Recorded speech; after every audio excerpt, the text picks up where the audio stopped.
everyone, welcome to the video. I'm so glad you're here. If you're new to the channel, be sure to hit that subscribe button, give this video a like, leave a comment down below, and definitely turn on that notification bell so you never miss an update for Money Clarity. Today, we're unpacking a highly structured step-by-step framework to build a financial safety net from absolute scratch, even if you feel like you're currently living paycheck to paycheck. Let's dive right in. Here is our game plan for today. We're going to cover the financial safety net, calculating your target number, the right storage location, 5 steps to build it, and finally, common mistakes to avoid. I want you to be completely honest with yourself for a second. Imagine your car breaks down literally tomorrow, or a medical bill shows up in your mailbox for, say, $1,500. Could you handle it? Could you just pay it without going into debt and without completely panicking? If your answer is no, or even I'm kind of not sure, don't worry, you are in exactly the right place. Because honestly, you're not alone. Here's a wild statistic from the Federal Reserve. Nearly 4 out of 10 Americans literally cannot cover a $400 unexpected expense without having to borrow money or sell something. Think about that. $400, that's just a standard car repair or an ER copay. And it creates this extremely dangerous cycle, right? You aren't prepared, so you reach for a credit card, and suddenly that $500 emergency turns into a $700 debt that just hangs over you for months because of interest. Okay, section 1. The financial safety net. Look, an emergency fund is the absolute foundation of your financial house, but we really need to set some definitive boundaries here.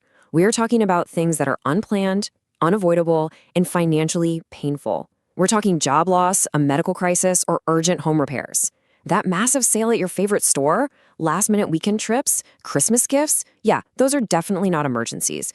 Those are predictable expenses, and you absolutely should plan and budget for those entirely separately. Moving right along to section 2, calculating your target number. So, how much do you actually need in this fund? Well, your personal risk is what dictates your target. The classic rule of thumb is 3 to 6 months of living expenses, but we need to tailor this. If you've got a super stable job and you're in a dual income household, a 3-month fund is a fantastic target. But if you're self-employed, maybe work in a volatile industry, or you have dependents, you really should be aiming for 6 months or more. And hey, notice the key word here, essential living expenses. We're just adding up absolute survival costs: rent, utilities, groceries, insurance. It does not include dining out or your Netflix subscription, just the bare minimum to keep your life running. Now, I know what you might be thinking. If your essential expenses are $2,500 a month, a fully funded 6-month safety net is $15,000. For a lot of people, that sounds completely impossible. So, to prevent total cognitive overload, financial experts like Dave Ramsey recommend a huge mental shift. Just prioritize a highly attainable $1,000 starter fund.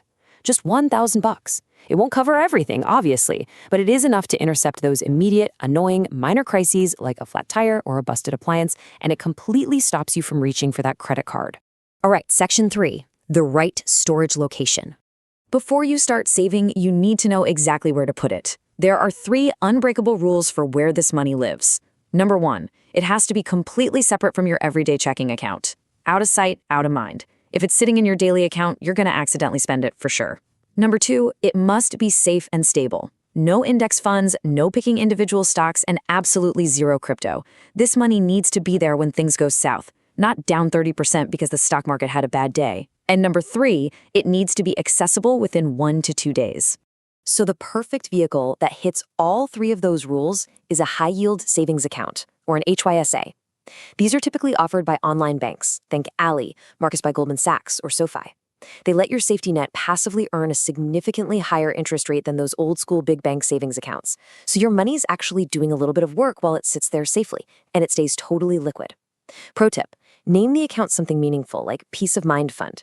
It seriously deters you from rating it for something silly. Okay, section 4, 5 steps to build it. This is the execution plan. It starts with step 1, auditing your current spending. You've got to sit down, look at your last 30 days of bank statements, and find that hidden cash that's just slipping through your fingers. Step 2 is finding your save first amount. You have to pay yourself before you spend a single dime, even if it's literally just setting up an automatic transfer of $25 a week. From there, we move into the heavy hitters: aggressive cutting, accelerating your income, and tracking it all visually so you don't lose motivation. Let's look closer at those. Step 3 is definitely the most aggressive part of this framework. It's the 90 days savings sprint. For 3 straight months, you treat your emergency fund like your single most important bill, and you ruthlessly slash anything non-essential. Get this, the average American spends over $3,000 a year dining out. Just cutting that budget in half for 90 days and cooking at home instead could instantly add $1,500 to your fund. You combine that with pausing a few unused subscriptions and maybe negotiating your internet bill, and man, that cash adds up incredibly fast. But look, expense cutting has a mathematical limit, right? You can only cut so much. So step 4 is all about temporarily earning more money. Sell those unused items sitting in your garage on the internet. You could easily make a few $100 in a single weekend. Pick up a gig economy side hustle, or just ask for some overtime at work. And most importantly, direct any financial windfalls straight into this fund. If you get a $1,200 tax refund, funneling that straight into savings instantly completes your starter goal in one single move. Boom, done. Finally, Section 5. Common mistakes to avoid. You've got to watch out for these 5 traps. We already talked about not using it for sales and definitely not investing it in the stock market. But look closely at mistake number 2, waiting until you're making more money to start. Seriously, behavior creates savings, not just income. Start with $10 if you have to. And mistake number 5 is a massive one, giving up entirely after a setback. Listen, if you save up $600 and then you have to drain $400 of it for a car repair, that is not a failure. That is literally the fund doing exactly what it was designed to do. You just take a breath and start replenishing it again. So what happens when you finally hit that big 3 to 6 month goal? First of all, celebrate. Seriously, most people never get there. But then you gotta realize, this isn't the finish line. It's actually the starting line. Leave that account alone. It's your financial immune system now. From here, you confidently take that brand new monthly savings habit you just built and you redirect it toward aggressive wealth building, like wiping out high-interest credit card debt or finally maxing out your investments. To wrap up this video, I want to leave you with a really powerful mindset shift. Building an emergency fund isn't about fear. It's really not about being pessimistic or waiting for the sky to fall. It's about buying yourself peace of mind.